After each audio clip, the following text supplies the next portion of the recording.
title. The Lakers fired Frank Vogel yesterday after missing the playoffs this season with LeBron James, Russell Westbrook, and Anthony Davis on the roster. LA has now had 6 coaches in 11 years.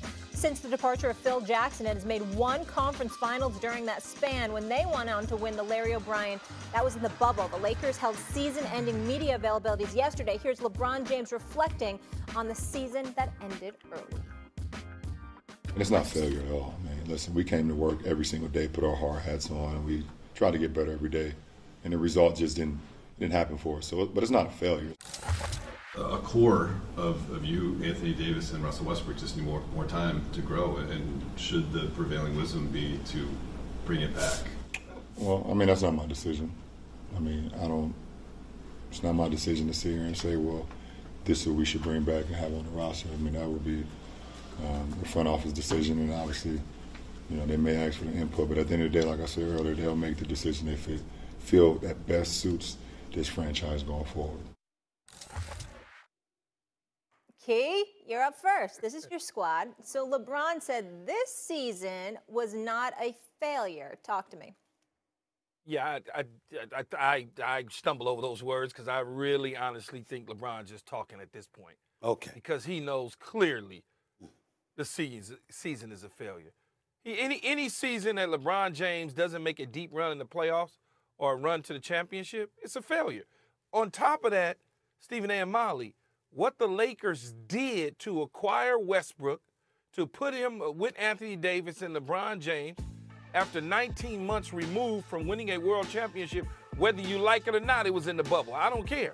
Bubble, street, park, wherever, we still won a championship.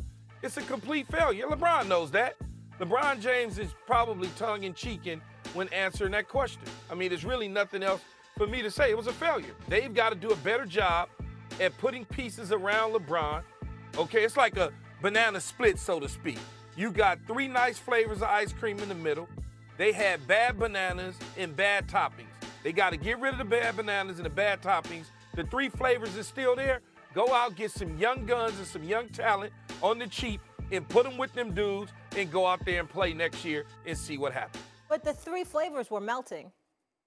Well, they were hurt, though, Molly. They were all banged up and hurt. It was a joke. Just laugh. Get it? I'm laughing. Come on. At least I laughed. Go ahead, Stephen. I don't know why Stephen A. got that look on his face. I appreciate your comments, Key, because I agree with you.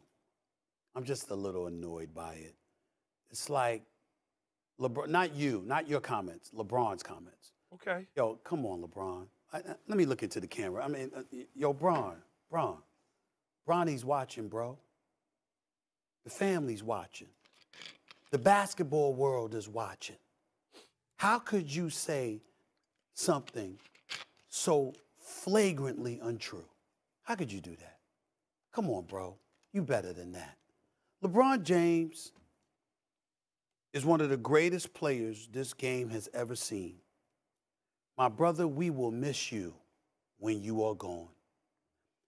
Your commitment to excellence, the constant fact that you're always in shape, you're ready. 19 years in the league, your 19th season, you averaged 30. You flat out balled.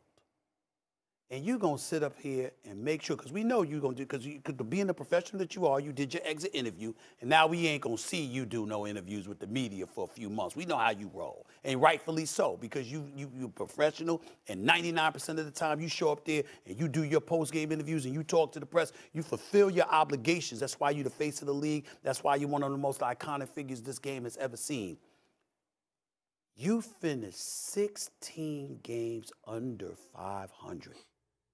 As a member of the Los Angeles Lakers, a place where you came to win chips just to fulfill what others before you had done, Kobe and Shaq and everybody else in between.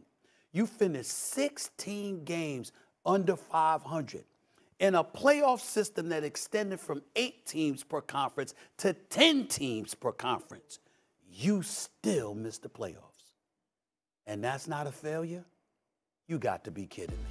See, it's stuff like that where LeBron becomes so disappointing because he has such profound intelligence and such profound things to say that when you say something like that, Key, you give folks fodder to assume that you lying about other stuff that you might say down the road because we see your willingness to lie to our face right there with a straight face. I mean, and then he didn't even have the decency to have on shades when he did it yesterday. I mean, if there was ever a time to wear shades, that would have been a time. Wait. Not when you sitting on the bench during the game indoors. The best time for him to wear shades was yesterday because that lie that he told, you cannot have people, just like I got on Russell Westbrook, Molly, hold on. Okay. Just like I got on Russell Westbrook for saying during press conferences, I'm fine. I'm gonna be all right. You know, ain't no big deal. I ain't taking this home with me. I'm cool. I had no expectations as a Laker. Just like I said that, I'm gonna be fair and get on LeBron, who I love. I'm gonna get on LeBron about this. Come on, bro. 16 games under 500. The New Orleans Pelicans and the San Antonio Spurs finished a minimum of 14 games under 500, and they were better than y'all. And the season's not a failure? Come on, man. Hold on. Let me play, you just get this certain things you just can't say. Hold up. Let me play devil's advocate. Did LeBron play well this season? Yes. Did he pass Karl Malone for Yes. scoring title? Yes. So it wasn't a failure for him. No, the season was a failure because LeBron has taught us it's not about individual greatness. But he can't help other people. Oh, yeah, he's supposed to. Excuse me. Hold on. Let me check Molly on this, Keyshawn. We gone, man. You check. Where do the Cleveland Cavaliers go if LeBron James ain't leading them? Where do the Miami Heat go if LeBron James is not leading them? Where do the Lakers go 2 years ago if LeBron is not leading them? Yes, you're that dude as an individual player, but your individual excellence, along with your ability to galvanize the troops around you, contributes to team success, Molly. You can't give that pass. Right. You can't sit up there and say. AD missed half the games. You just said all the issues with Russ. I'm just saying. Under 500 and the season's not a failure. You can't say that. It's a complete failure. And he may have been saying it in a tongue-in-cheek manner because, first of all, I'm not believing it. And I don't think anybody that played a sport or followed the sports the way we do or believing that the Lakers season wasn't a failure. So I'm not even really going to read too much into it, Stephen A. It's a failure. It's simple and plain. He knows that. He knows good and god doggone well it was a failure. And I'm just saying that, you know, when you say stuff like that, then the media looks bad for, like, come on. And then it's like all of this. And then when you speak about stuff in the future, then we're able to look at you and with a raised eyebrow and like, is he full of it or is he real? Because something like that, if you can sit up there in front of the media and say this season wasn't a failure, why should I believe you about anything? Anything. But you don't believe him, no, Stephen. You don't believe what he just said. No, I don't believe what he just said. I'm just saying the audacity to say something like that. With this season of all seasons, this one. All right. Come on, man. Just stop doing that. With the team that he put together. Yeah. When we come back here on First Take, Buffalo is still looking to get to the big game, as in the Super Bowl. We